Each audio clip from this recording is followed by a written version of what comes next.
is Ella Stengler. She's representing the CEWEP, the Confederation of European Waste to Energy Plants.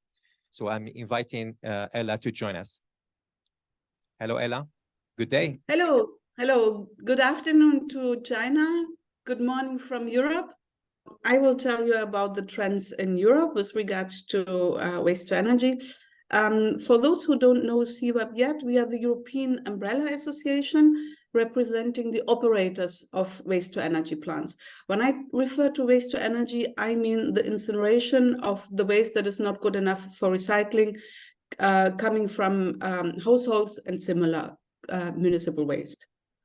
Within CEWEP, we represent more than 80 million tons annual capacity in 410 plants. In whole Europe, there are about 100 million tons capacity in more than 500 waste-to-energy plants. And yeah, these are our members. And this is the European map. And you see how the waste-to-energy plants are spread in Europe. We update this every year. It's always based on the data we got from 3 years previously, because otherwise it's not possible to get more updated data. But as you can see in Europe, we have also quite uneven spread waste to energy capacity. So the dark blue figure, let's take Germany for here. That's the in absolute figures, the biggest capacity in Europe. They have 100 waste to energy plants treating 27 million tons of municipal waste per year. And so you have also quite some waste to energy plants in the Nordic part of Europe and also in the center, but not so much in the eastern part and in the southern part, like Greece or Malta. Actually, there would be capacity necessary because these countries still landfill very much. But there is something going on in Poland, for instance, in the Czech Republic. So there are things moving at the moment in order to divert waste from landfills. Because just with regard to municipal waste, also Europe still landfills a lot of waste. It is about 60 million tons just municipal waste, which is still going to landfills. So there's still also some work to do in Europe, as you also can see from this map. So what CEWEP has been doing with regard to the policy, that is, we made two roadmaps, actually. One is Waste to Energy Sustainability Roadmap that we published in 2019. And the other one, the newer one, is the Path to Carbon Negative. It's our Waste to Energy Climate Roadmap from last year, which is, both are available on our website. I will refer a little bit more to the climate roadmap because the climate is really the big topic in Brussels all around. So that's why I focus on that one. So we did some calculation based on an LCA approach.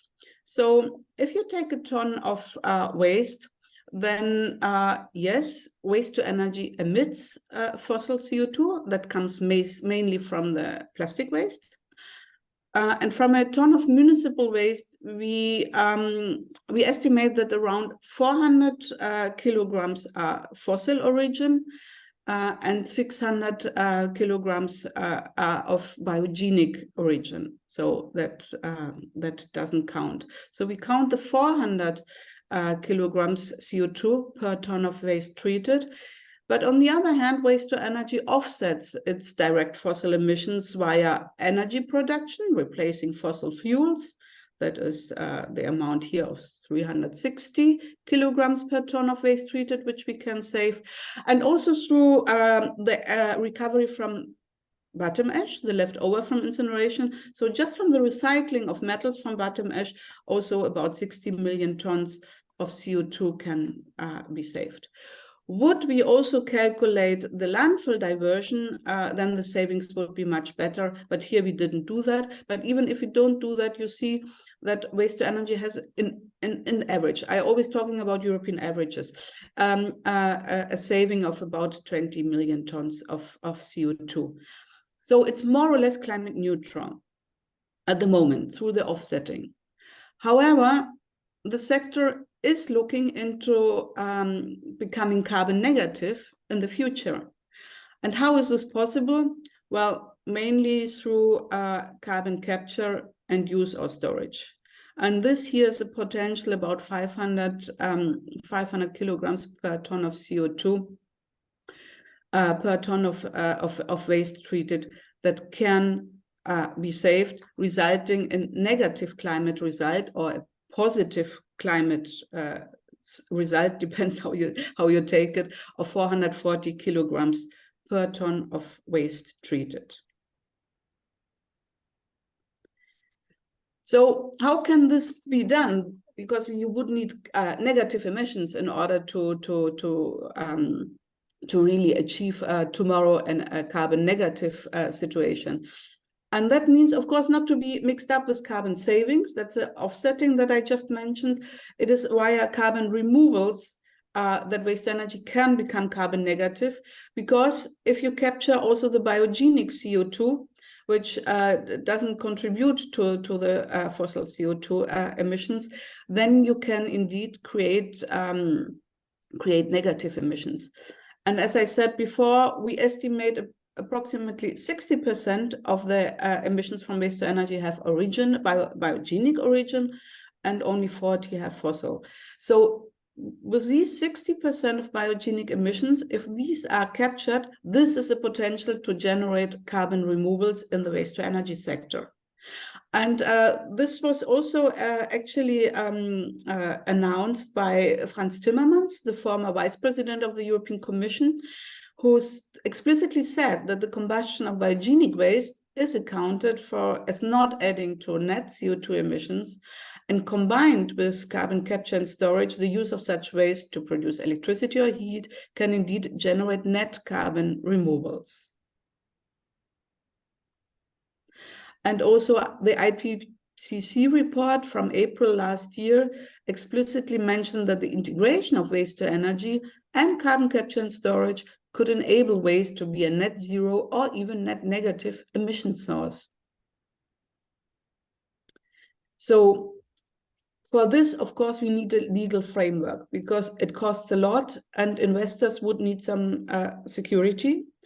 And one of these criteria is legal regulation. And this is not yet the case, but it's work in progress.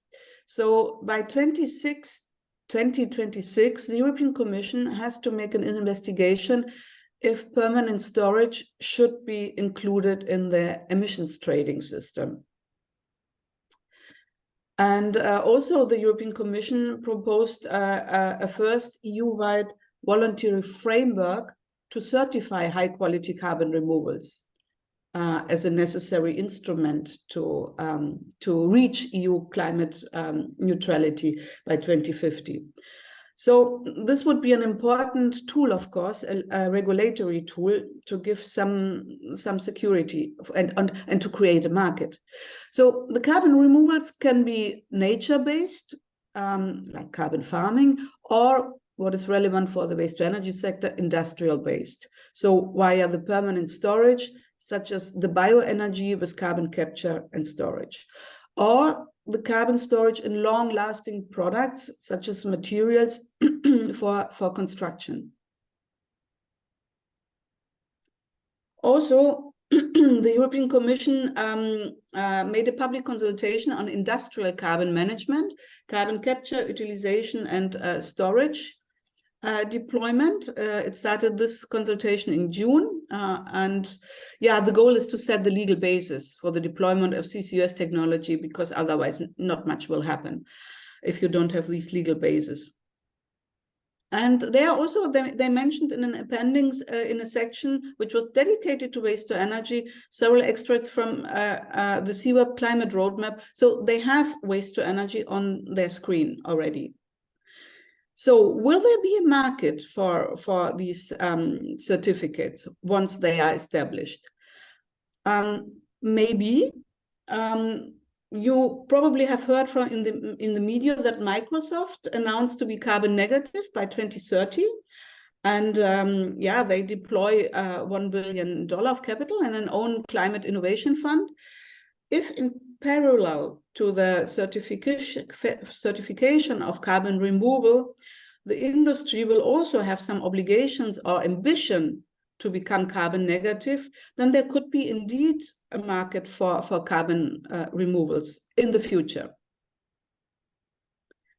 Another important step towards this technology to be feasible for the waste-to-energy sector, that's the Net Zero Industry Act. Actually, the European answer to the American IRA. So here, the European Commission proposed 8 strategic net zero technologies, and among them, carbon capture and storage. Not use yet, that's still under discussion, but carbon capture and storage. And what does it mean to be mentioned as a strategic net zero technology? That means you have support and you are subject to the EU 40% domestic production benchmark. And well, the projects for sites to safely store the captured CO2 will receive strong support. That means shorter permitting timelines and streamlined procedures, which means a lot in Europe because sometimes permitting takes many, many years. And also in the Net Zero Industry Act, the European Commission announced the objective to reach 50 million tons injection capacity in strategic CO2 storage sites in the EU by 2030. So in the EU, not counting Norway, which has a lot of capacity, but just in the EU. So I think it's an ambitious target. And this Net Zero Industry Act is now under discussion within the European decision makers, so the European Parliament and the Council. So for the sector, the question is CCS or CCU. And indeed, CCUS both have incredible potential in our race to reach climate neutrality. And without CCS and CCU, it will be practically impossible to limit global warming to the 1.5 degrees objectives. And that's not me saying that, that's the Energy Commissioner Kadri Simpson during the CCUS forum who said so. And waste-to-energy operators in Europe are looking at both possibilities. Here you see an overview of some projects which are kicking off in Europe, and they are becoming more and more. There's also a publication which more or less, here's the link to that, which describes briefly the projects that are in the pipeline or already realized. The Netherlands, for instance, are front runners on that, but also the UK, Denmark, and some projects in Germany, but also in Southern Europe, in Portugal, in Italy. The sector is looking into it, and something is happening there. What is the potential if the European sector would go to CCU, CCS? So, well, the left side is the status quo. If you remember my graph from the beginning, more or less the sector is climate neutral at the time, today. If you would apply carbon capture, let's say 50%, to capture 50% of the CO2, in 50% of the European waste-to-energy capacity, the sector could save about 20 million tons of CO2 equivalents per year. With further development of the technology and being more mature in the market, let's assume 90% of the CO2 would be captured in half of the waste-to-energy capacity in Europe. And this would equal to a CO2 equivalent savings of about 40 million tons. And then maybe in the future, with a broader integration of carbon capture equipment and a greater reduction potential can be achieved up to 75 million tons of CO2 equivalents if we would capture 90% of CO2 in 90% of the waste-to-energy plants in Europe. This sounds nice, but we have to be careful. We don't make the promise that the sector can do that, because we can only do that with the political support, and society has to be ready to pay for it. There must be a business case, otherwise investment is very difficult. So without political help, it would be very difficult. So that means the European decision makers still have a lot of homework to do to make this happen. And in the EU, there are still barriers to the deployment of CCUS and the carbon removals technologies. So we have the CapEx and the OpEx uncertainty. There's no business case yet. There's a lack of revenue model. I think it takes some years until a market will be developed for carbon certificates. But I'm sure that, for instance, the chemical industry in the future will need fossil-based CO2 that is captured by waste-to-energy plants. So there will be a market in the future, but that can take time. Then there's the chicken and egg dilemma. Policy uncertainty and regulatory uncertainty. I mentioned already the EU has to do some homework on that. And last but not least, public perception.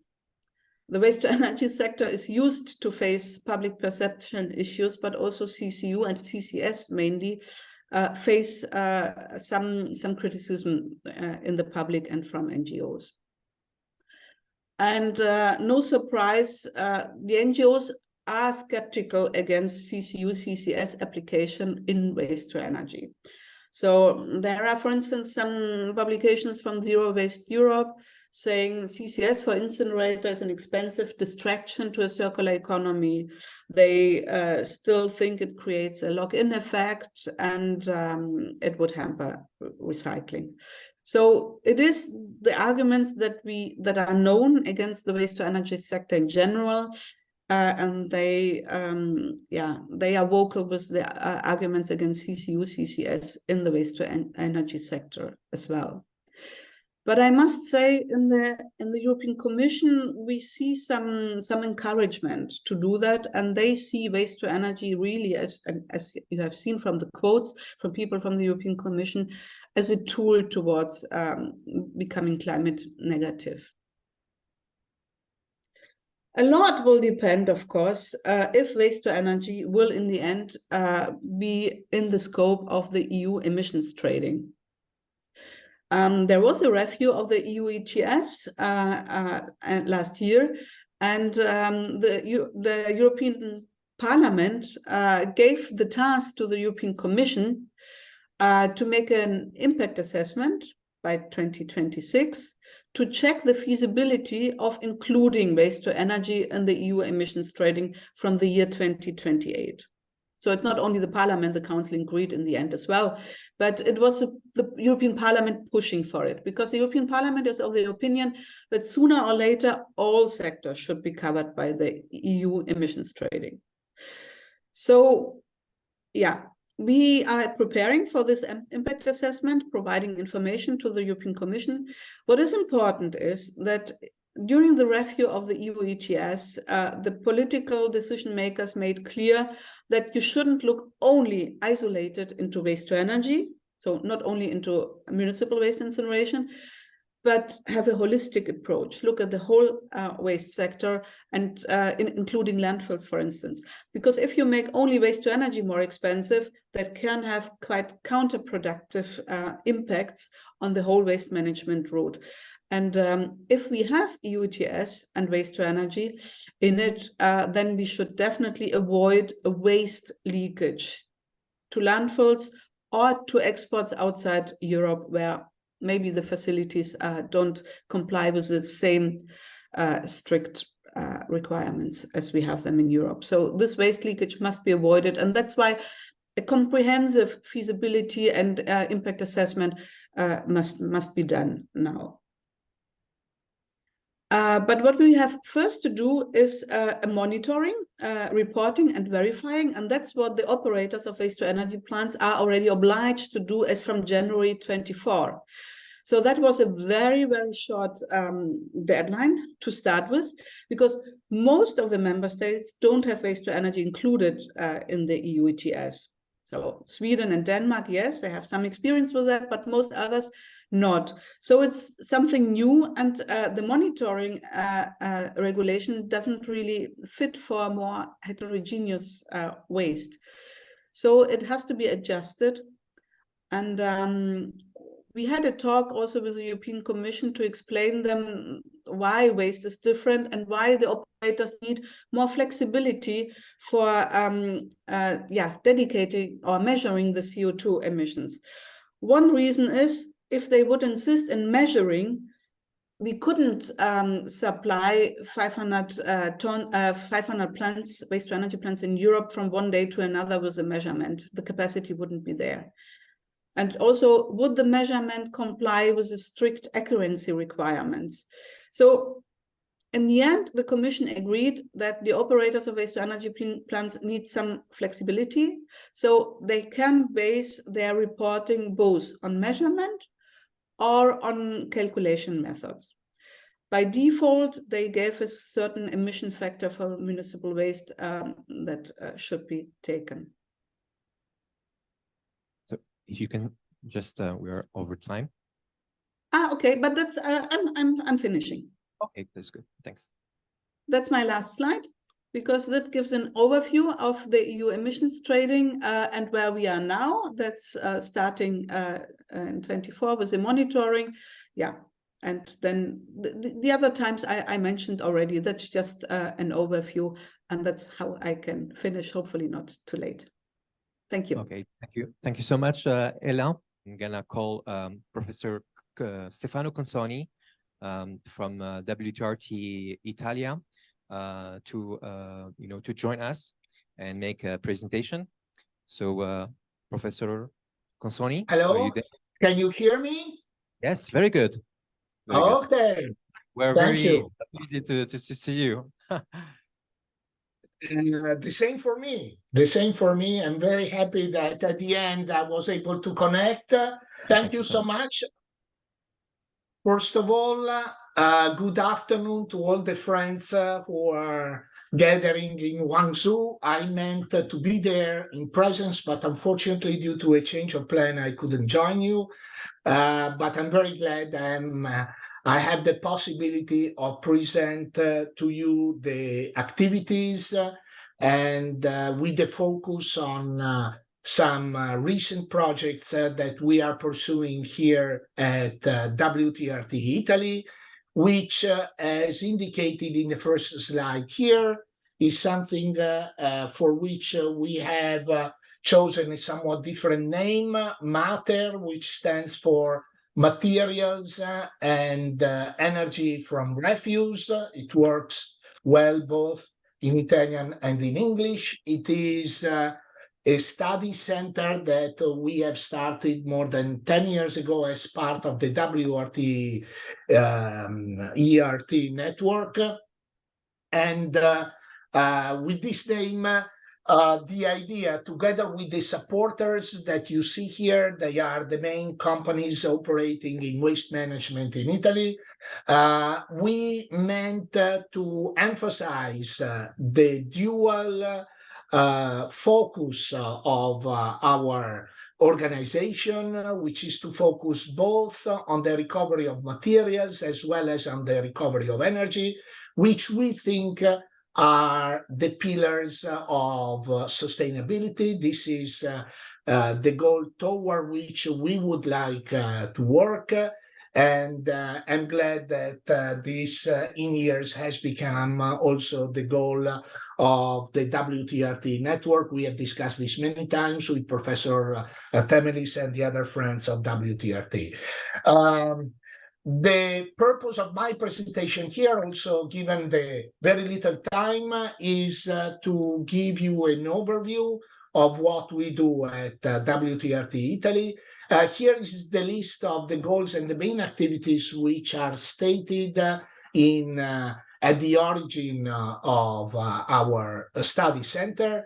The main focus is on study and research on the recovery from waste, where recovery from waste is meant with the double focus I've mentioned, then organizing meetings, workshop, interactions with the researchers, and so on, including education and dissemination of information, the list that you see here in this slide. We have been working for nearly 15 years as a study center, with enjoying support from the sponsors that you saw in the previous slide, and the interaction with many other members of the WtERT networks. And here you see just an example, a list with a sample of the topics that we have covered in time.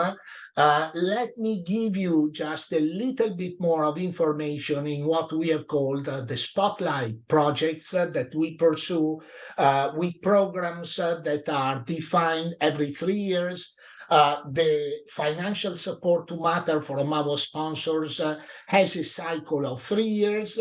Every 3 years, we define a program of activity for the 3 years, which includes, by the way, also the matter meeting, which takes place every 2 years. And the last one was held this year in June. In the past 3-year cycle from 2020 to 2022, the 3 main areas where we focused on are the ones you see listed in the top part of this slide.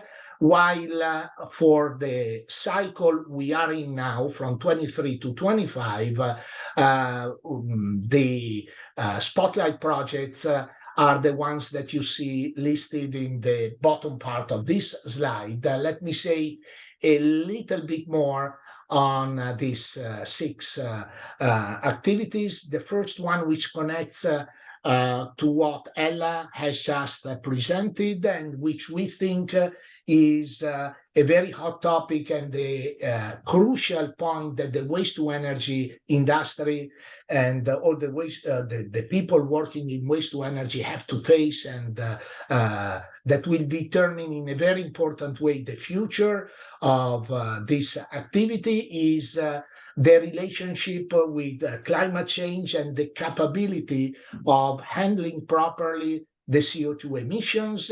Ella has just introduced the topic. You see in the table, in the bottom right part of this table, some estimates that we did for the overall waste-to-energy sector in Italy, with the amount of avoided CO2, the fossil CO2 emissions found at the stack, which includes an important part of biogenic emission, and the amount of CO2 potentially avoidable with carbon capture and storage.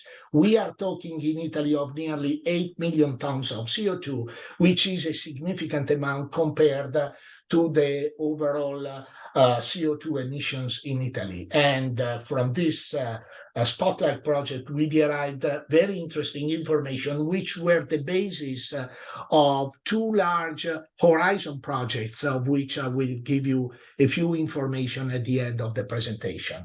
Another area of interest, which is another important and very active topic, not only in Italy, but in Europe, is mercury emissions.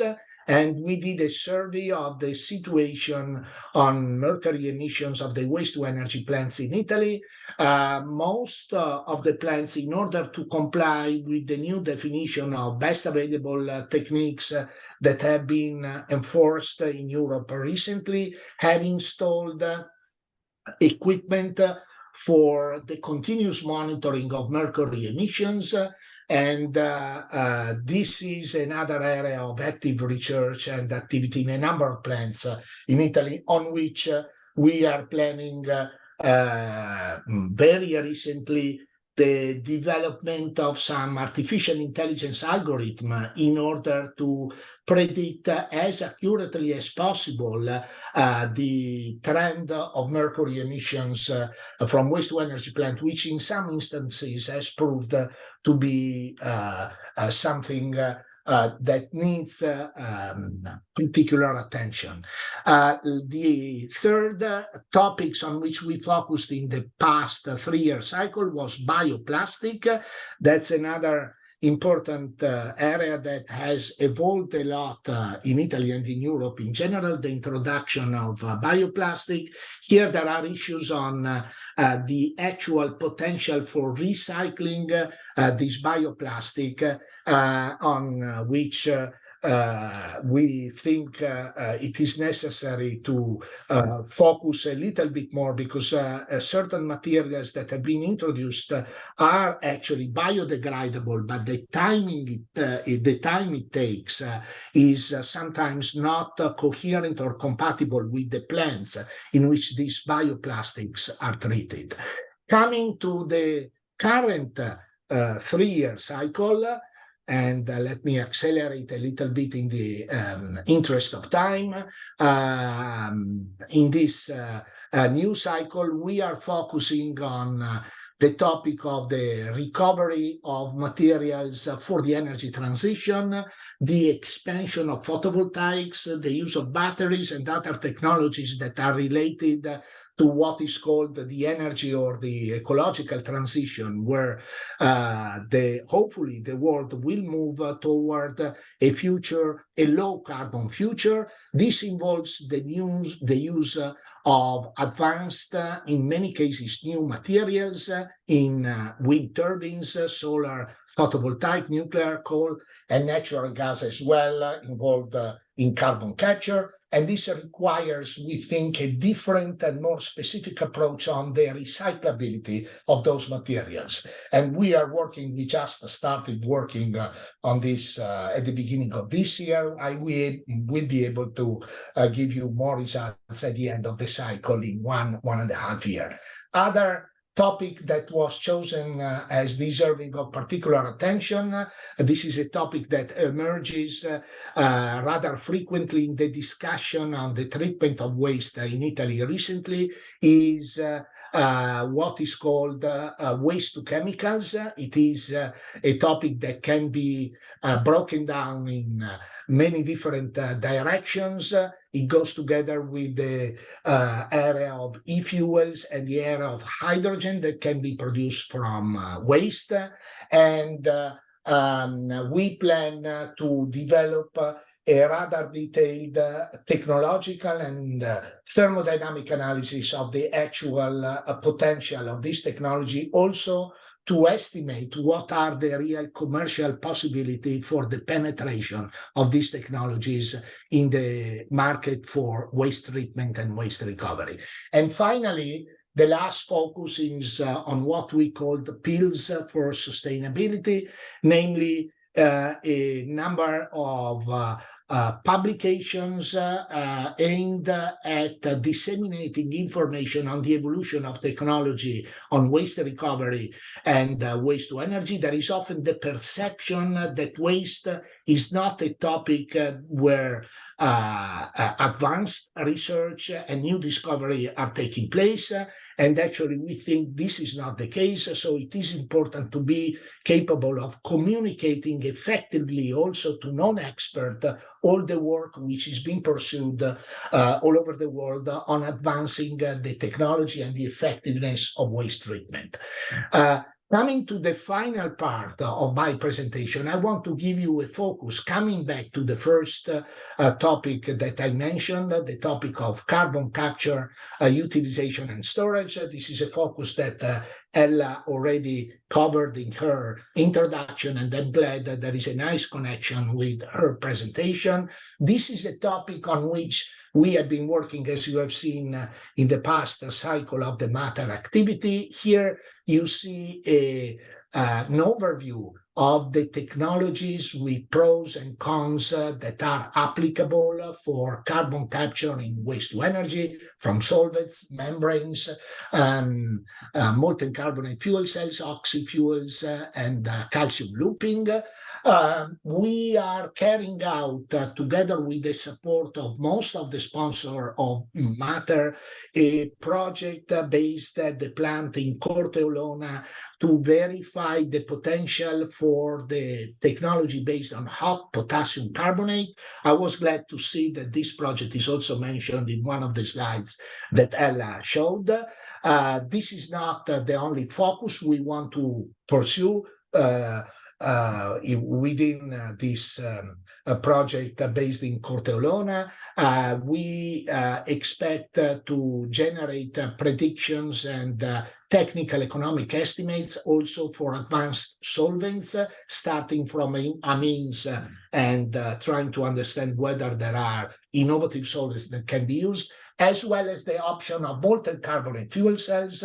This is another interesting technology that can couple together the possibility of producing electricity with an advanced, very high efficiency device as the fuel cell, together with carbon capture. But the technology on which we are devoting most attention in the past couple of years is what is called calcium looping technology. The calcium looping technology is based on a two-step technology where you have two reactors, one reactor which is called carbonator that captures the CO2 in the flue gases generated from a fossil fuel fire plant or a waste-to-energy plant. Here you have the reaction between calcium oxide and CO2 to form calcium carbonate. Then the calcium carbonate goes to a second reactor, which is called calciner. And at a higher temperature, you carry out a oxy-fuel calcination where the calcium carbonate goes back to calcium oxide. In so doing, you generate nearly pure CO2 that can be sent to a CO2 purification unit and then to storage. Now, with this technology, we developed quite an experience with a large horizon project that we developed at LEAP. LEAP is the research consortium participated by Politecnico di Milano, where WtERT is based. In this project, we came to the construction and the testing of a pilot plant placed at a cement plant, a large-scale cement plant for the production of about 1 million tons a year of clinker, which is the basis of cement. And the reason why this was first applied to cement is that calcium carbonate is the basic raw material to be used for the production of cement. So the application of the calcium looping idea that I showed in the previous slide is particularly favorable when because in cement production, because it can be nicely integrated with the process for cement production. Now, the idea that came from the clinker project, which we just completed in March of this year, was to apply the same concept and the same technology to waste to energy. In this case, if you do it to waste to energy, you can place the calcium looping plant as a post-combustion capture technology, which, by the way, can be used also as a retrofit technology for carbon capture from a waste-to-energy plant. You see here, I don't know if you can see the arrow of my mouse. Anyhow, you see that the CO2-rich flue gases of the waste-to-energy plant enter the carbonator. The carbonator, you produce the calcium carbonate, which is then calcined in pure oxygen in the second reactor that therefore generates a stream of nearly pure CO2.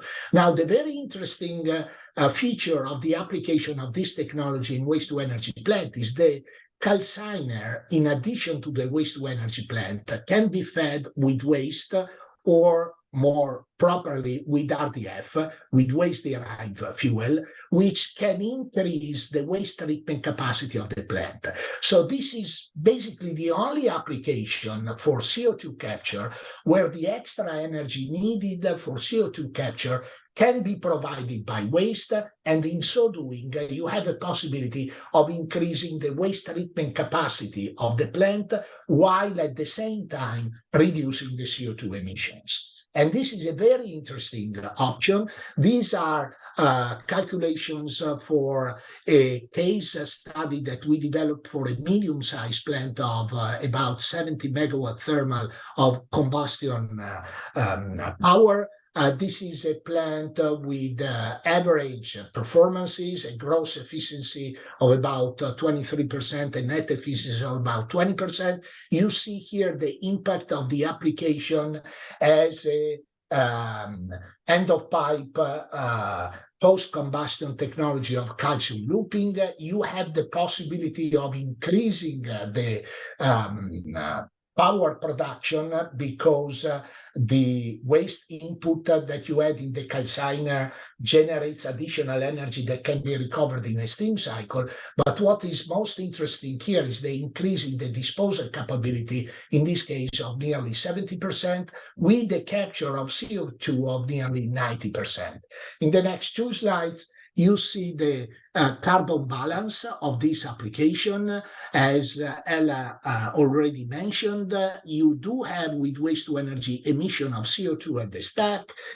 But if you consider that an important fraction of the carbon input to the waste energy plant is of biogenic origin, if you do the overall balance of carbon, the whole system configures as a system with negative emissions, because basically what we are doing is storing underground an amount of carbon which is larger than the amount of fossil carbon that has been taken out and introduced in the waste-to-energy plant, mainly to plastic. So the indications that are generated by this case study are very interesting for the application of this technology.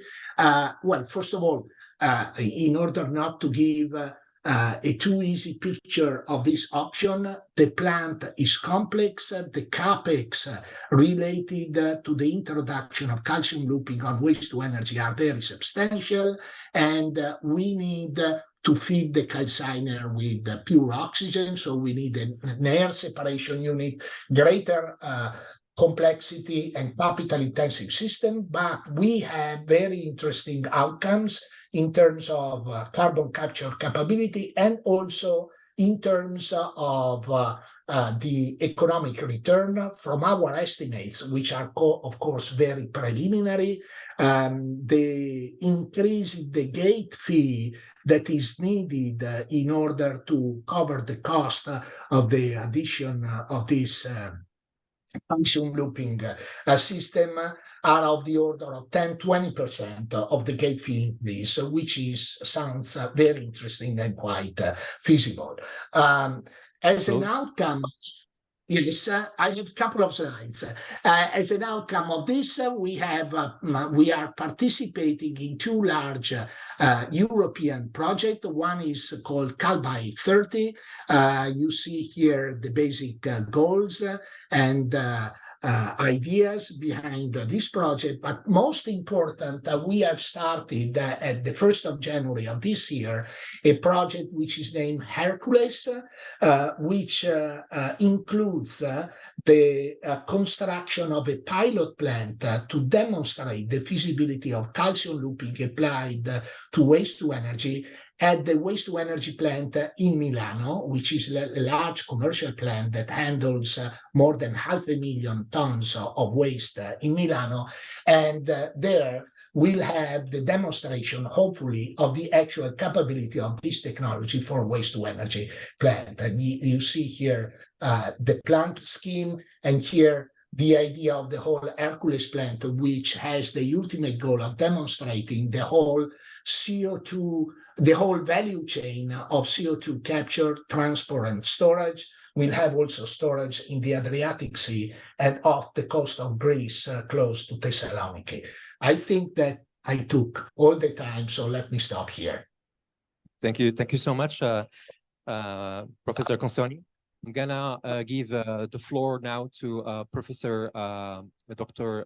Samet Öztürk from WtERT Türkiye, hosted at Bursa Technical University. He's gonna make a very quick presentation about the current state and future projection of waste to energy in Turkey.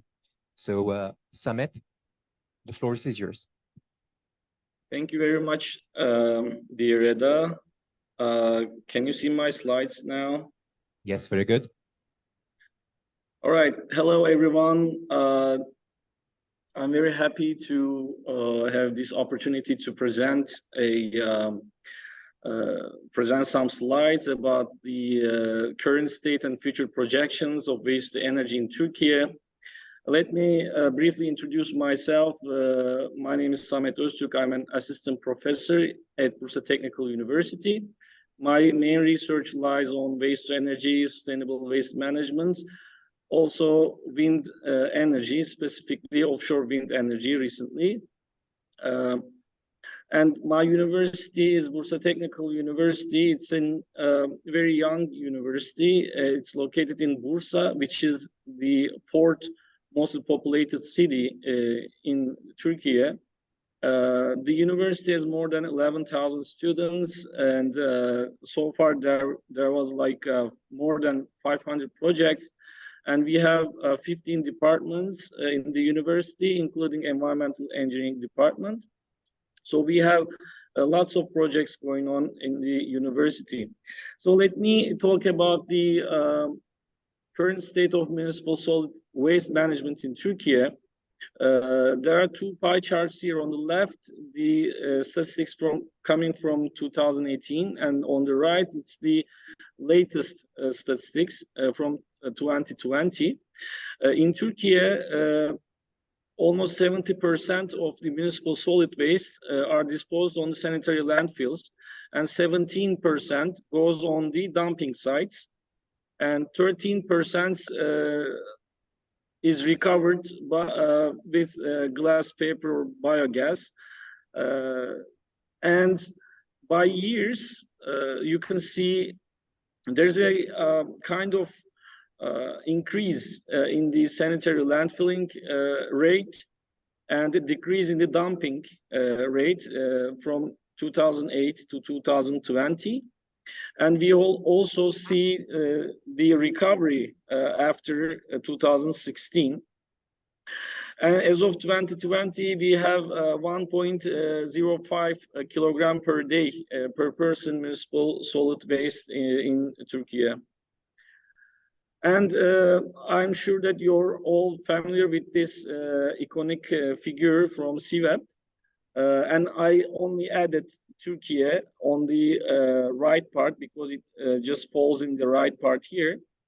So comparing to the European counterparts, the country is mostly on the developing part side in terms of the waste to energy, because there is no share, and almost 90% is going to landfill and dumping sites. Now, let me talk about the waste to energy status in Turkey. We have only two waste to energy plants in Turkey. One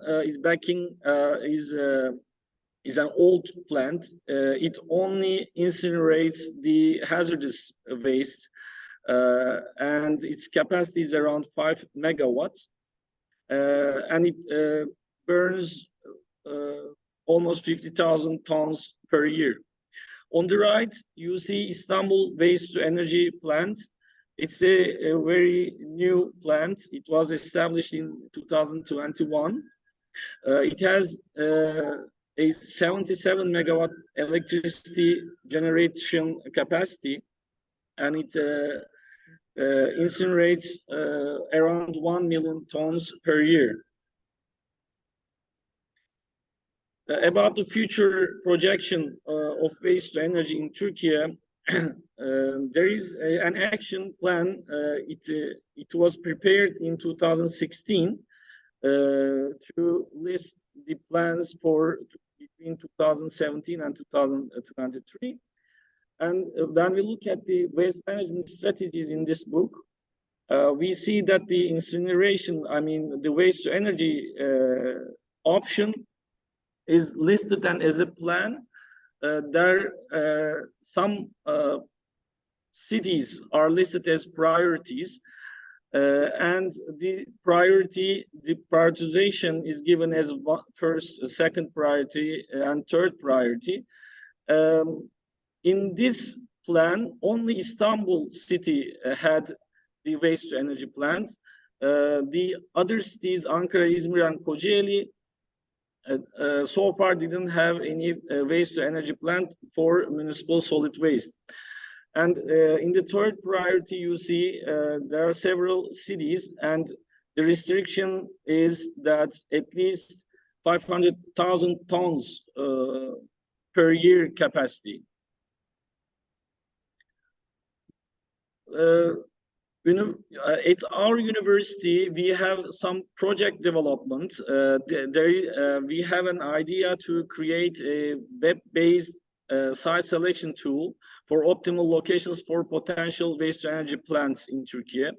As you see that in Turkey, the waste to energy is very rare and at the level of finding optimal locations. So this, in order to develop and establish new plants, the first step would be the finding optimal locations. That's why we would like to generate a tool for that.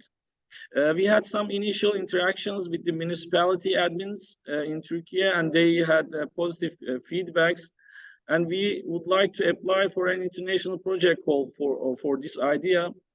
As Professor Stefano stated, there are several Horizon project calls regarding these, and we would be very happy if you are interested in this project call, especially with the countries as the same level as Turkey in terms of waste to energy development.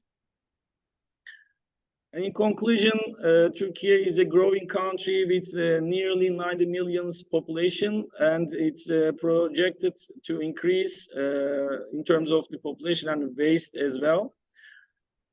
As of 2020, as I stated, almost 90% goes to 90% of municipal solid waste goes to the either landfilling or the dumping, which shows that there is a very big room for waste energy applications. And in the positive side, that the recent big Istanbul waste energy plant could be a good model for other applications in Turkey. And thanks for listening to me. This is it for my presentation. Thank you, Samet. Our next speaker is Dr. Tamer Ismail from WtERT Egypt at the Canal Suez University. He will present the hydrothermal treatment of waste, ionization gasification reactor. So, Dr. Tamer Ismail, the floor is yours. On behalf of Professor Consonni Shikawa and me, Professor Tamer Ismail from Suez Canal University from Egypt. Today, I will present two technologies. One of them, which is already existing in the industrial field, named the hydrothermal treatment of MSW, and another one, which is under R&D, which is ionization gasification reactor. The hydrothermal treatment call, or HTT, based on COP26 at Glasgow, they want to minimize until they want to prevent the use of coal. So instead of the coal, we have to search for another fuel which will have the same calorific value and have the consistent of its homogeneity during the combustion. So one of these fuels that can be is the MSW. Due to the availability of MSW, we can recognize that it has a potential to supply such larger amounts of useful energy with fewer environmental impacts than fossil fuels. Many thermochemical processes, as my colleagues explained, that use MSW into energy like incineration, pyrolysis, gasification, etc. But as we facing a problem of the global warming and also facing a very big problem during using MSW, which we need special requirements.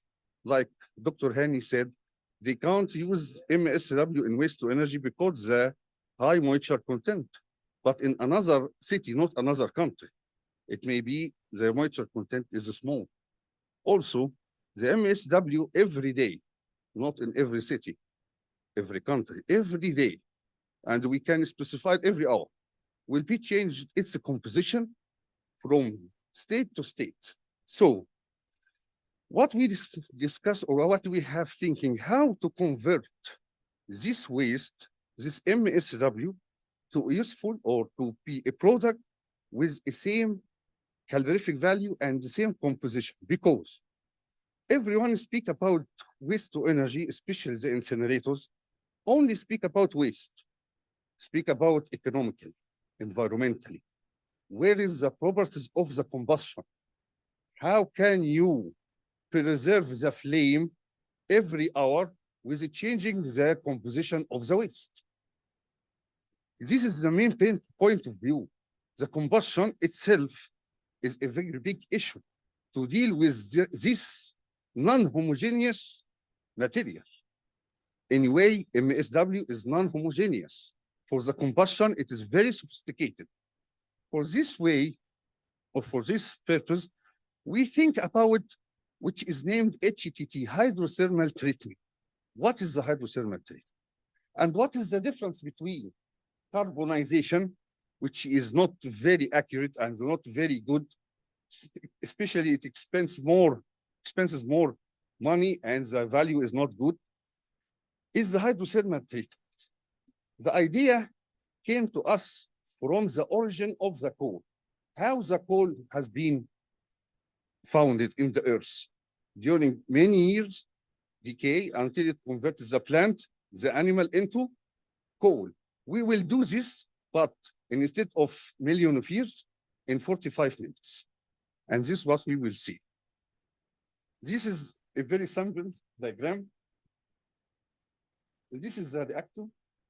This is the type of waste. Here, I use MSW, but we can use any kind of waste, medical, electronic, whatever. This is the waste, will go inside the reactor. It will be with water under 220 degrees C, 2.5 megapascal. The product will be with the water until it will be natural dry. So the product will be material like coal with minimum calorific value 5,000 without any enhancement of plastic or biomass. No, Tamir, very good. Just if you could reduce the, because there's very interesting figures that you mentioned. It's not here. Yeah. And I afraid no. Drop it on the first one. You can drop it.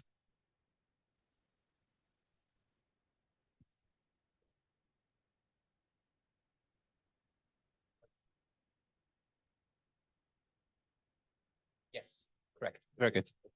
So, by this process, regarding to WtERT, we will not take under consideration the type of waste. It will be MSW from Jordan, from Egypt, from Morocco, from China. It will not be different because the value, the consistent will be the same. The calorific value only will be increase or decrease somehow. But why we use 2.5 megapascal? After certain or some experiments, this is the raw MSW. After we reach to 2 megapascal, you will find that there is traces for some rubber plastics and some plastics. After we reach to 2.5 megapascal or 2.4, it is totally changed to material like coal. This is some commercial plants, hospital waste and municipal solid waste. This is in Japan. And this is in Jakarta. The person who do this is one of our students, me and Professor Yoshikawa. And this is another one, food waste and sewage sludge in China.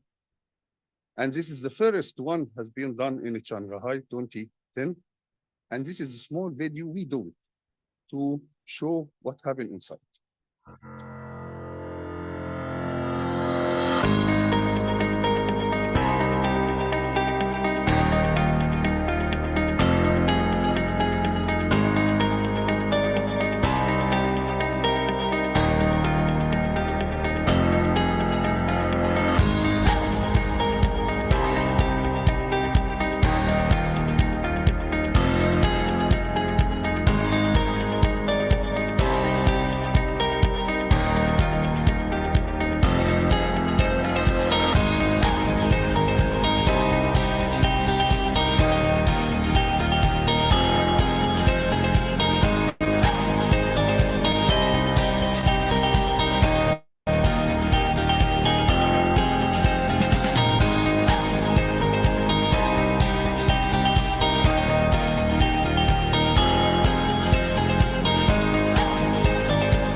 This is our newest plant in China, at the north of China, but I can't say the city. The name is very difficult for me. It is 300 tons per day, MSW. The product totally go to coal users, bought it from the factory. This is the control room. This is a boiler. This is the newest one, which is 10 meter cube times 8 reactors. And this is finally product. And this is the factory. But I will skip the video. North China. The gas emissions from the boiler. This is our results compared to the quality standard. Here, the quality standard referred to the Japanese standard, which is more restricted and more hardened than the international standard. So you will see that how the emissions is less than the quality standard of Japan from the mercury, ammonia, chlorine, and etc. This is certificate of analysis from CEMEX. CEMEX is one of the biggest cement factory over the world, and it is in Egypt. And they took from us the sample and make some analysis for it. So you will see that it is 5,723 the calorific value, and the HGI, which means that how much the waste can be mixed with the coal, is very easy. Also, Portland Cement in Kenya, Nairobi, will do this factory to substitute the coal instead of the HTT Institute of the conventional coal. So the question now, before this part, it is waste to energy or energy from waste. I prefer energy from waste because the main required is energy from waste. It is not only to get rid from the waste by energy, by landfill, no. This is the main topic, how I can get energy for my country with many utilities rather than the convention. The second part will be an novel part, and we have took a patent 2022 from Japan about ionization gasification reactor or ionization incineration reactor. As all knew that the combustion triangle is air, heat, and fuel. Okay, so everyone is focused on fuel by using waste, wood, biomass, and for the air, only they focus on one thing: preheated air. But all can convert it, not use air and use pure oxygen, right? In our case here, we will change the characteristics of the air. We will do it, we will make it ionized air, which would be superoxide oxygen, O2 negative, which will be high oxidizing agent. So it will increase the syngas getting out from the gasification, and the ash content will contain a high ceramic. So it will be as a ceramic material, and the temperature inside the gasification, as we will see, it will be very small. This is the reactor test rig, has been done in Tokyo Institute of Technology. These parts, this is the ion generator, which will be act the same like the plasma, like this. This is the ion generator, very small, 0.2 watt electricity. So it is smaller than this white lamp. Okay, it will have the same effect of the plasma, but low cost and high efficiency. If you put your hand, it does not appear here. Which one? I want to read the mouse of the presenter.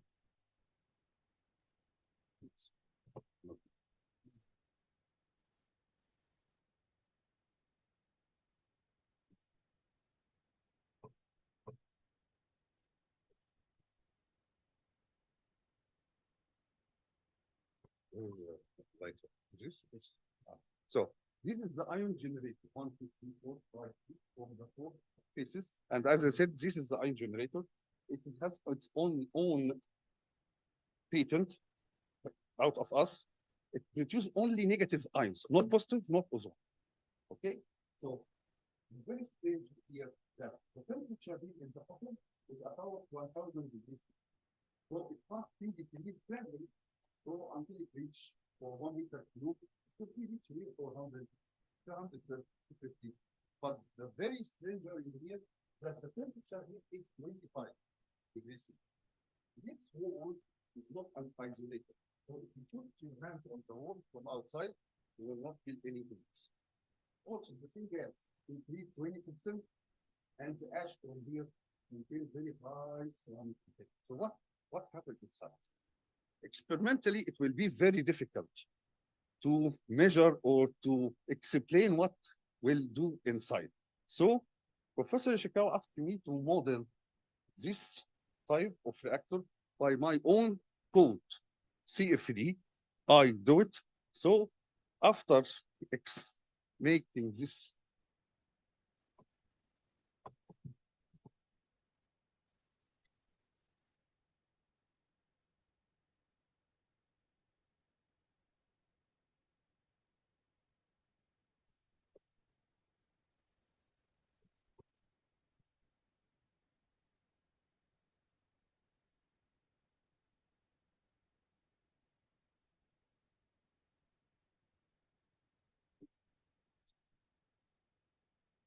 So after modeling this reactor, we found the following. The negative ions, which will be very high density, will be in the bottom, which will be including the high temperature, and the positive ions with the low density will be above. Due to the ionic reaction, the ions reaction inside, there will be what is named by wind, ionic wind cloud. This cloud will separate the temperature from down to up and will prevent any explosion or any back combustion here because of this cloud, which will prevent the positive to react with the negative. Also, because of the many ions generated on the wood and this magnetic effect, they make cooling for this for the same like what happened in or what happened in the universe. So if you look to the layers of the universe, we found that the layer named hydrosphere. This layer appears right here also. So the temperature is here will be very hot and the top will be very small. This what happened due to the negative electrons. The air will be carrier, so it will be see the oxygen inside, so it will be O2 negative, which is superoxide ion, heavy density, working as high oxidizing agent, increasing the gasification and increasing the combustion space, increasing the combustion efficiency.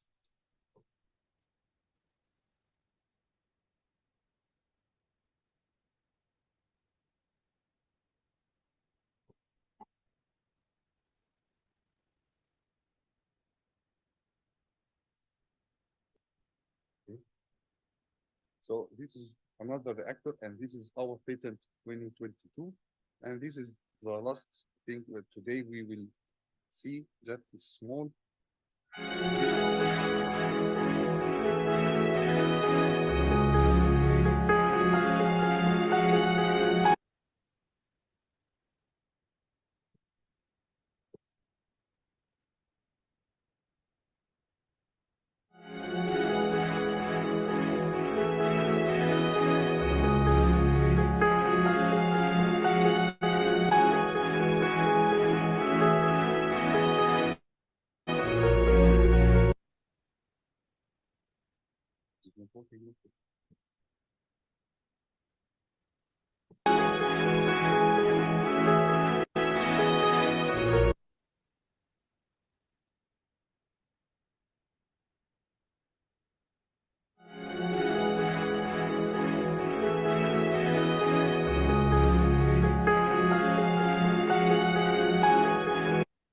From using this ionized gasifier air, that the efficiency of the gasification will increase. Also, the same gas will be hydrocarbon more rich, and the ash content will be containing material like ceramic, so it will be useful to use it and to complete our R&D or on this.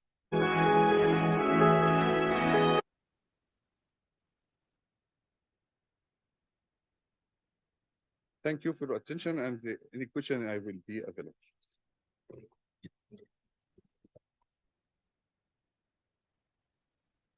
Thank you so much, dear Tamir. I'm sure we can have a lot of discussion during the dinner. And of course, we're going to talk a lot more about this. Okay. And now, without any further delay, I'm going to invite Ms. Saida Taibi to make the presentation. She's representing the University, Mohammed VI University Polytechnique. We recently have a partnership with UM6P. They recently joined our network, and she's gonna make a presentation about the potential of waste to energy technologies in Morocco. So much. It's a pleasure to be with you here. Thank you so much, Reda. Thank you so much, Reda, for this opportunity. And also, I'm thanking Mohammed Busta that the trust that gave me to be here with you. So today, I would like to present you a little bit about the waste to energy in the case of Morocco. To be honest, in Morocco, this technology is still not developed. So we are really hoping that we can develop the technology in Morocco. First of all, I will start by a brief presentation about our university, like the college that I am working on, and also the research activity.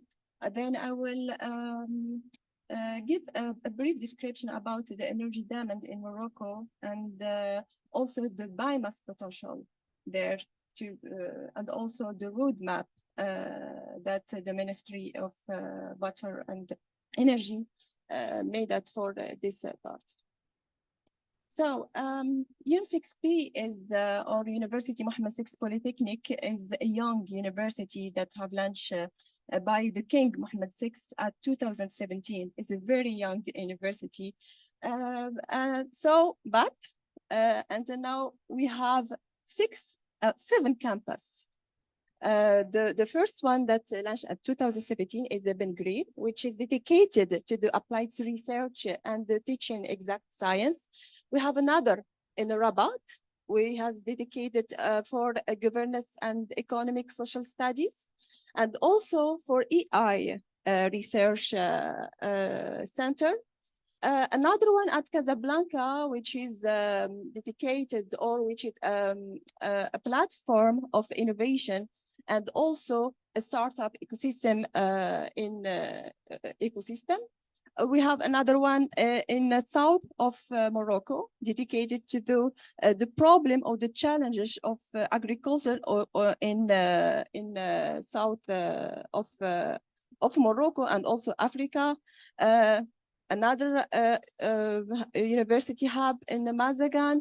We have the 3037 COD school that are present in many cities in Morocco, and we have also opening a first international branch of UM6P in Paris, France, and we will hear another one, I think, in Canada, if you already know about it. That's it. So UM6P, the research in UM6P is about the challenges of Africa. We are working in different research topics like water, agriculture, environment, and also renewable energy, chemical, biochemical, green processes, to respond to the African challenges, mainly the rational management of natural resource, development of human capital, also development of sustainable and industrialization, and also, of course, agile public policies. Like this. So UXSP also believing on learning by doing. That's why they provide a different real scale experimentation platform for student and research to apply their research and to have the space to see if this research, the result of their research in reality. So we have different platform in Morocco, from experiment farm of agriculture to data center, which where we have one of the biggest supercomputer in Africa. So at UXSP, we are not only concentrate on science and technology, but also we have different clusters like medical, pharmaceutical, humanity, economic, social science cluster, and also a business management cluster.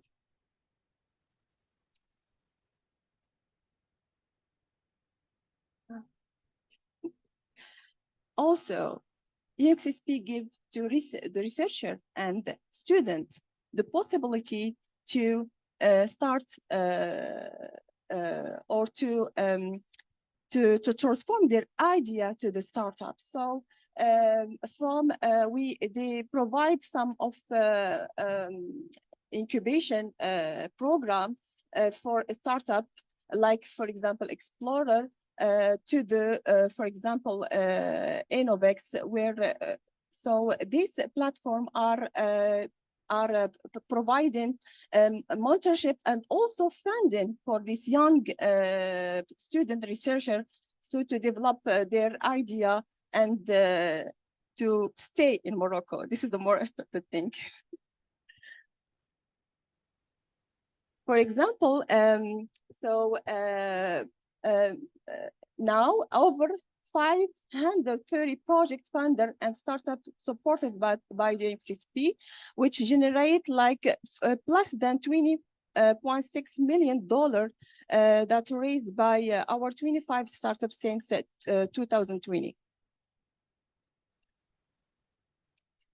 I did the same. Now I will share with you the research activity that we did in our college, which called College of Agriculture and Environmental Science. So, so the main research activity that we work on are, of course, we hear agriculture, we have soil science, soil microbiome, biofertilizer, but we are also interested in biomass valorization. So the department or the program that I am working on called Agrobios Department, will constitute in several sub-programs. And one of the program, it's called a bioprocess, where we do a research in a biomass valorization to produce energy and other co-products. Now, regarding the research on waste valorization, we are interested in all technology that are used to convert the biomass to different products, as I said, like energy, like co-products like activated biochar, developing biopesticide, new fertilizers. So the main research topic, which are biological process, anaerobic digestion, fermentation to produce bioethanol. We are also interested of because the UXSP is financed by the OCP, which is the Office Charifiant de Phosphate. So we are also working on the valorization of the mining waste. So we do like a biological treatment of the OCP byproduct. We are also working on thermochemical processes like pyrolysis. So we are in this laboratory stage. So we aiming to also to level up, to have a platform of the different processes. Now I want to share with you some of the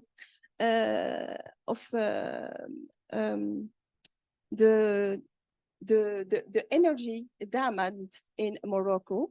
So the first graph represents the evolution of primary energy in Morocco from 2009 to 2019. As you can see, there is an increase that's varied from 4.5 to 5%. And the breakdown of this primary energy was mainly 58% was mainly petroleum products.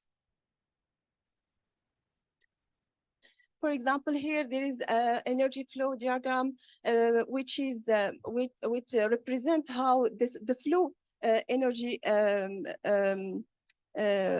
distribution. And you can see we are dependent on oil, and it was then the coal.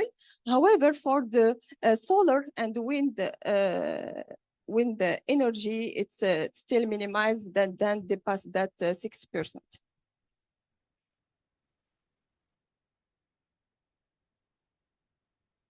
So regarding the market of the white fuel and the liquefied petroleum gas market in Morocco, there is, of course, an increased development, which showed that at 1,980, we increased from 1.5 million ton to 7 million ton by 2012. However, for the liquid petroleum gas, we increased from 350,000 ton in the 19 to 3 million ton by 2012. Now regarding the coal and the natural gas market, as you can see, it's an increase. And for the coal market, which use mainly for the electricity, we increase from 600,000 ton to 30 million ton by 2022. The same for natural gas market, which we reach 1.50 billion ton by 2016. So same for the petroleum product market. Of course, the energy consumption is dominated by oil, followed by coal, and also electricity based on renewable energy is in a third place. Now, regarding the position of Morocco in the primary energy consumption, in comparison with the Middle East and North Africa, as you can see, the same conclusion, we are dependent of fossil fuel by 62.8%.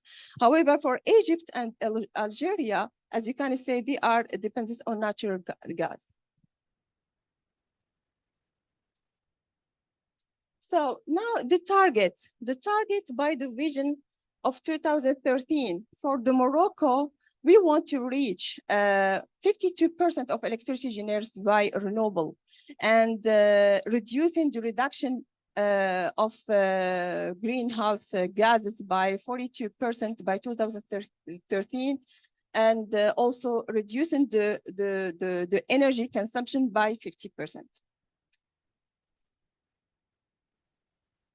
Now, regarding the biomass potential in Morocco.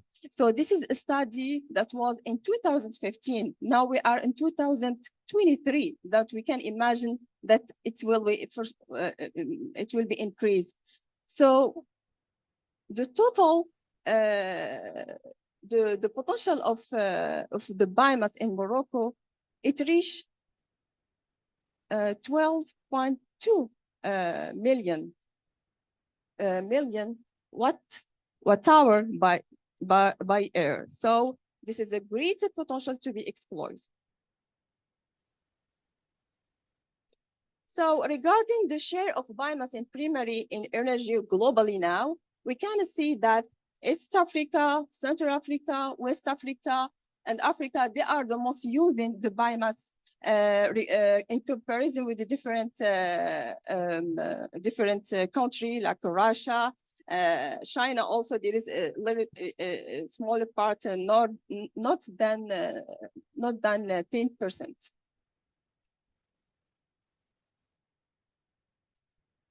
So that's why Morocco, or the Ministry of Energy and Mine, has proposed a roadmap for biomass energy by 2013. So the biomass energy was estimated by 11.6 million megawatt-hour per year. And the potential achievable that we want to reach is the production of 950 million watt-hour of electricity, 4.8 million reduction of a ton per year of reduction of CO2 or CO2, and also save 2.1 million of ton of oil equivalent per year, and also creating 2,200 jobs. So until now, there is some national initiatives that are already launched, like a project about the biogas dissemination in the South Massa region. We have also another project about energy improvement program for hammams, if you know, it's the washing, yeah, like a bath. And also there is a study on the sustainable management of agriculture waste. Now, for us at the college, we proposed this roadmap. I think, is it clear? Yeah. The roadmap for biomass energy in recovery. So we want to start by a biomass mapping in Morocco, which allow us to know exactly what's the type of biomass we have. And then by characterization and classification, we will know exactly which technology we will use it to efficiently produce a different vector of energy. I am late. Okay, for the research at the CSP, as I said, we are at the beginning. So one of the research that we work, or the project that we work on, is Atlas project. It was a collaboration with the INRAE France, Université de Pau-Ladour in France also, Hassan II, and financed by OCP. It was about the identification and innovation of new ways of transformation of biomass and waste. And I did my PhD as a part of this project. So now I want to share with you some of the scenarios of the research that we do, like the coupling of anaerobic digestion of tomato residue with sewage sludge with pyrolysis. The objective here is to produce the biogas from anaerobic digestion. The digestate will separate into two fractions. We pyrolyze the solid fraction to produce syngas and also by oil. And the biochar was used in this part as adsorbent of a micropollutant to increase the how can I say to increase the valorization of waste that more toxic. So we can't do a pretreatment. We can only put the biochar in the process, and we will see if they will do the job. So this is, I know it's too late. There is another study. So this study are already submitted. They are in form of publication.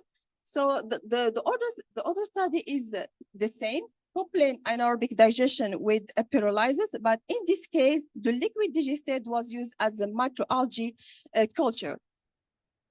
So what's important? So I can give just, so the results are good. We did a pre-treatment here by phosphoric acid for the anaerobic digestion. It was an increase by 28%. And what surprised us is the microalgae that was produced by the liquid digestate. We show that we noticed that we have a low growth rate and the low biomass and carbohydrate. However, we have a high lipid content that was plus than 48% compared to the synthetic medium. See, that's we. Also, we want to start educate students for to know the importance of conversion technology of biomass. And thank you so much. Yeah.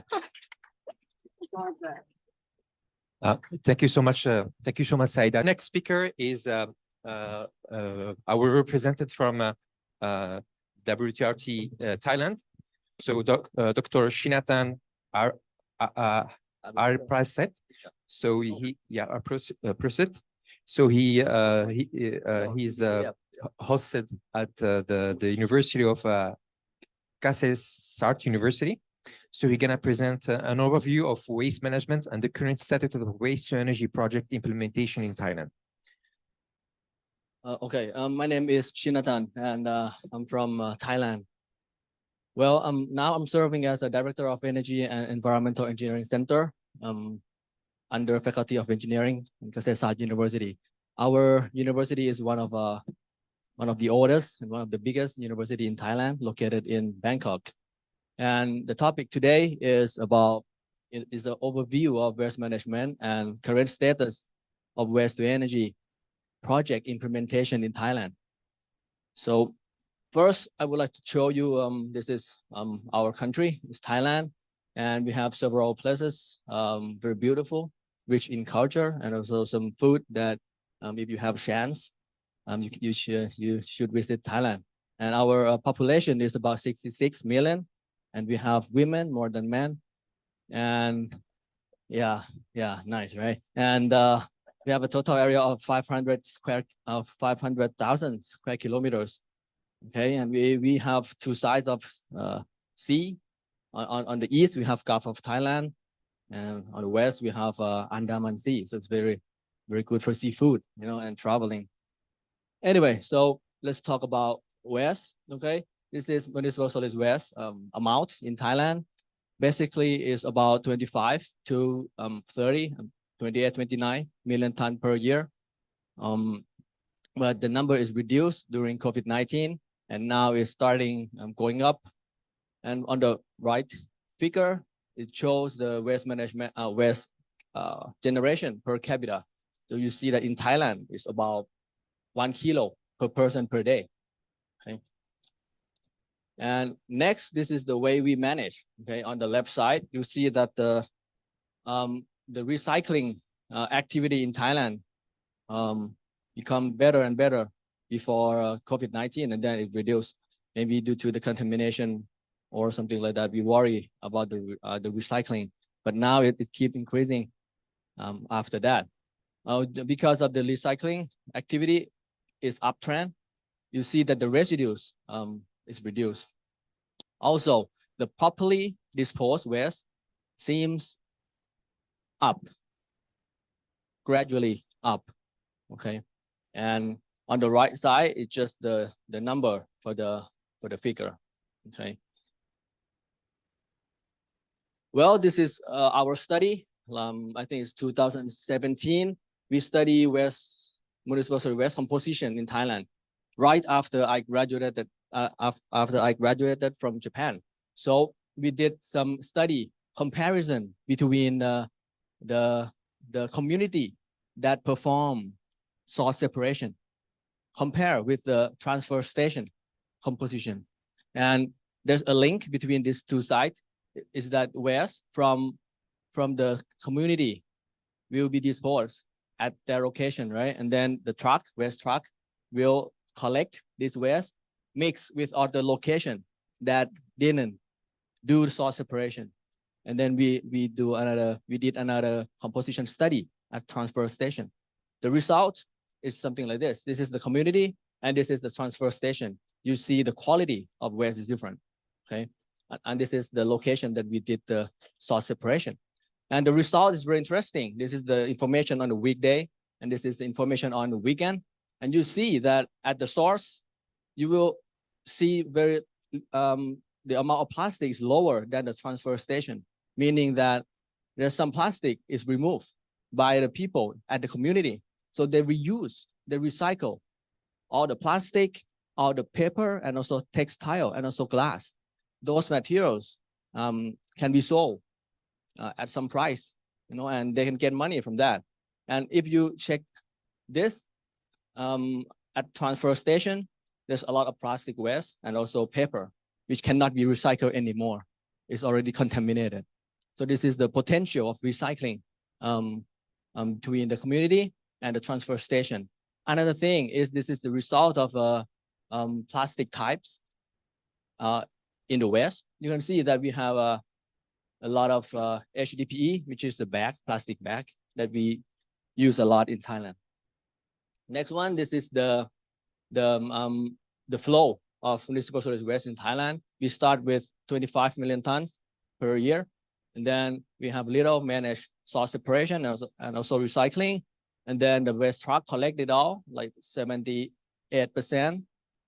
and then some worker for waste collection. There's a worker, right? They separate it by themselves and recycle, and also the rest, 15 million tons, goes to landfill, waste to energy, composting, and some of them is not properly disposed. Anyway, this is the summary of waste management, waste disposal location in Thailand. You see that this is a proper waste management. We have legal landfill, 59 belong to the government, and 13 belong to the company. And this is the interesting information. We have 8 waste to energy power plant right now in Thailand, and we have several combined waste disposal, maybe MBT or like recycling, separation location. So next one, this is the improper waste disposal. You see that we have a lot of open dumping, and now the government is trying to shut it down and clear everything, but it's very, very difficult to clean this kind of sites. And also we have a lot of open burning. Sometimes a local government cannot collect all the waste in the rural area, so people just burn it in front of their house. That's the only way they can do. So a lot of open burning. This number may be too low. Anyway, this is the example of a landfill site in Thailand. Normally, it looks just like this, and this is operated by Eastern Energy Plus. Next to Bangkok, it's called Samut Prakan Province. It's very, very big land, and they have a controlled landfill and also a mountain of waste right now. But somehow they manage it very good. This is incineration. This is the company called PJT Technology Thailand. I think it's invested by a Chinese Hong Kong company. And the size is 700 tons per day and 12 megawatt power generation. And it's located in Phuket province. It's an island, so we need some kind of waste incineration. Next one, we also have composting activities, which is very famous in Thailand, and even some people teach it online how to do it. And also we have a RDF production plant, which is the biggest producer is TPI PP, or you can call it TPI Poline Power. They are a cement company, and also they have a lot of power plant, and they operate like 14,400 tons per day of municipal solid waste input, and get something like 7,000 tons per day of RDF, and they use it in their power plant. And this is the summary of a waste to energy power plant in Thailand. We have TPI Poline Power, we have Alliance Clean Power in northeastern, we have Global Power Energy in eastern part of Thailand, we have Eastern Energy near Bangkok, we have JIDEC in the south of Thailand, we have CNG Environmental Protection. This is actually invested by Chinese company in collaboration with Thai, and also Chinese technology. This is in Bangkok, and this is, I just told you, is in Phuket. So this is the information. It's an RDF production of PTPI Poline Power and waste to energy power plant, very big, 180 megawatts. This is another one, 6 megawatts with 450 ton per day. This is around 10 megawatts. 500 tons per day. And this is another one, 9.9 megawatts RDF fired, 300 tons per day. And this is another one in Krabi province, 6 megawatts, just open, I think this year, just COD, it's 450 tons per day. And this is the one using ash melting gasification, 7 megawatts. It's already, I think, stopped operation. This one is still working very, very well. I visited this plant several times, bringing students for site visiting. It's 500 tons per day. And now they are planning for the bigger one to dealing with the waste amount in Bangkok. And this is the one in the Phuket. Yeah, and this is the model that we use in Thailand. Okay, we have S, M, L model. S is a small, medium, and large. For the large one, it's like the one in the circle, the red circle. You see that at this point we use waste to energy, and for the blue one, it's a small one. It's not feasible to use the build waste to energy power plant. So normally they will do landfill or RDF production. That's the plan. Okay, and it looks just like this in every province. Okay. Only 1 minute. Okay. This is the support scheme of waste to energy power plant. And 2025 and 2026, we are going to open, the government going to open again the purchase of electricity from producer, private producer. So if also next year is going to be a lot of work for preparation. Okay. Okay, and this is the activity of our institution, our center. So I'm going to be very quick. So we are the first one who did the landfill gas power generation long time ago. This is a very long time ago work. And we also performed some feasibility study for the landfill site or for waste management disposal location for any technology you want to do. So we have to do the study first. And also some implementation project like the composting, like designing waste management, and also some upgrading of biogas, purification to biomethane. We also did that work, receiving the money from Ministry of Energy. And we do some monitoring assessment of biogas. We also have a lot of biogas facility all over Thailand for palm oil factory, for chicken farm, for pig farm, for everything that we can. And we have soil and groundwater monitoring to make sure that the power plant just does not dispose any waste. And current activity right now, we are doing some soil separation and organic waste composting in the location in the community around Bangkok. So we're trying to promote zero waste community, and we try to communicate and try to educate people to reduce the amount of waste. And also, I'm also working on hydrothermal treatment to produce this kind of RDF5. You see that a lot of the property is better than just municipal solid waste. This is the standard from the power plant and from the cement company in Thailand. And this is the plan. So instead of using landfill site, we change it to RDF production and just selling or providing fuel supplier for waste to energy power plant or some industry that need to use the solid fuel boiler. So that's kind of activity we are doing right now. Thank you very much. Thank you so much, Jonathan. Very interesting presentation. So without any further delay, I'm going to invite Professor Takaoka to make the last presentation. Good evening. It's not good afternoon, I think. Yeah. So my name is Masaki Takaoka. I'm a professor in the Department of Environmental Engineering at Kyoto University. So I'm very honored to be here. So I would like to introduce the Japanese policy, okay? So initiative to achieve carbon neutrality in the waste management sector in Japan. So today's content here that I would like to show that so briefly the current status of the solid waste management in Japan. After that, so I would like to talk about the carbon neutrality in the waste sector. So Ministry of Environment said that so several future scenario and estimation. So as you know, that the plastic waste that is a very problematic issue. So I would like to talk about so briefly the plastic waste recycling and challenging. Okay, and finally, so I would like to talk about the waste energy, and so now, so we have the one waste energy plant with the CCU.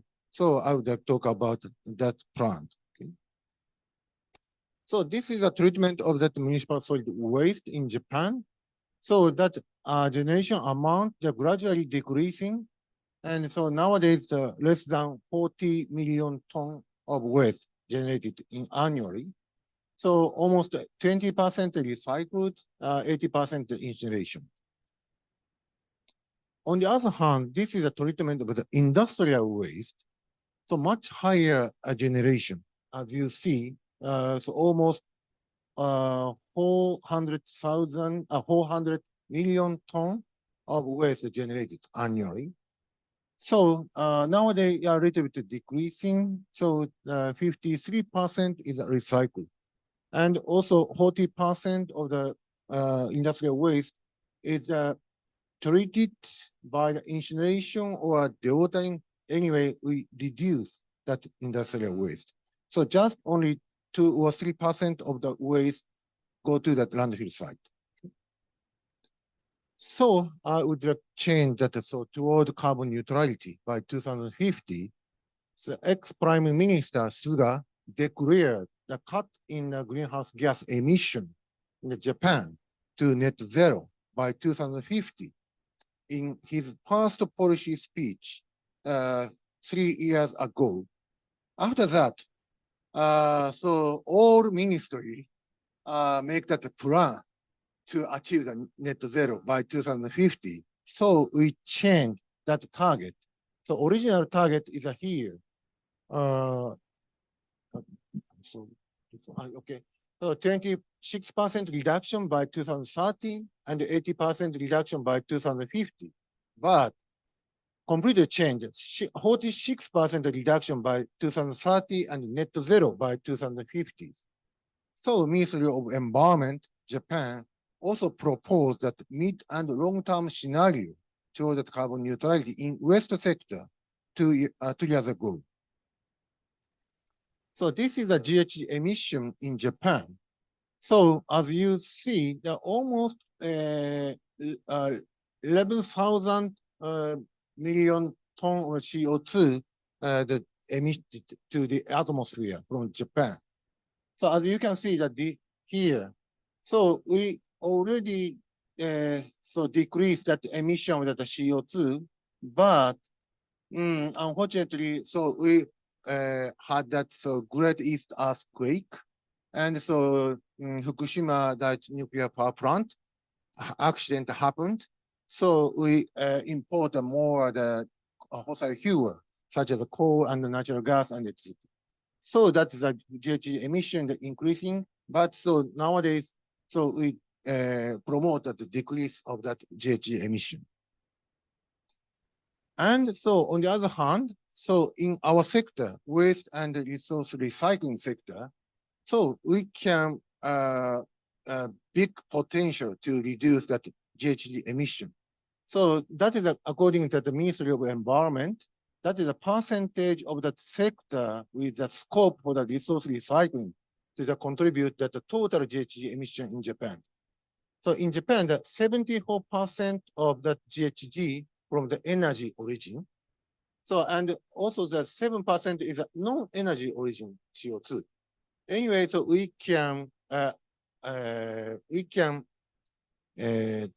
use that, replace that, so such a waste in the iron steel industry. So normally we use that import the virgin iron ore and coal and use that so blast furnace and make that so iron steel. But we would like to change that so electric furnace and etc.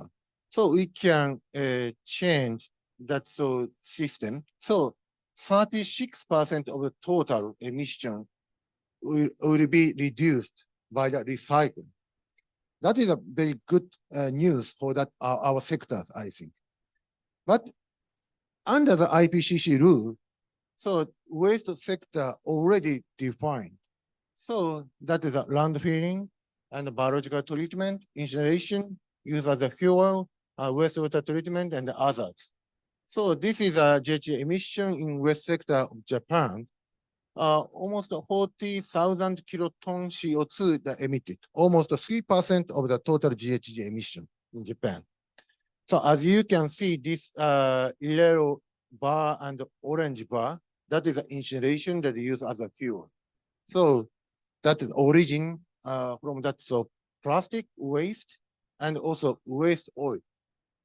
This is a time trend of the waste plastics and the waste oil. Yeah, so anyway, so we have to reduce that plastic use and also waste oil. Yeah, okay. And so this is a countermeasure to the net zero. So as you know, so 3 are reduce, reuse, recycling. And so we put that renewable concept. And so we show that some direction, switching that the biomaterial to that other alternative and etc. And also we apply that the GHG reduction technology that waste treatment. And this is also very important slide, I think. So this is a basic concept of the net zero in waste sector in Japan. At present here, so GHG emission, so positive, and so waste to energy also alternative of that coal and etc.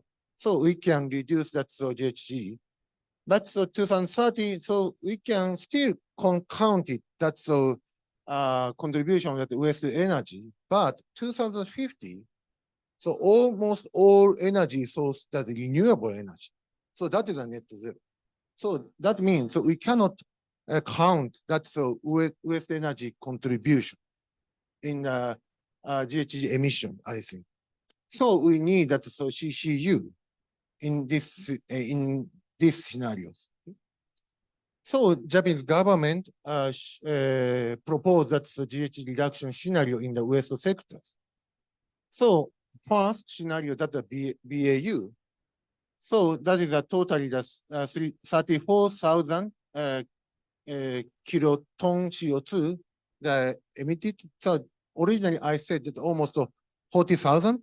So because due to that population decreasing, so also that the BAU also that GHG emission that decreasing. So second is a planned scenario based on the existing goal, the strategic plan. So we already have many plans to reduce that GHG emission, but that is reduction amount is very limited. So Japanese government said that the advanced scenario, extended planned scenario, and innovation scenario, and extended innovation scenario at net zero scenario. So anyway, so now we developed that some technology. And if we apply that technology, we can reduce almost 10,000 kiloton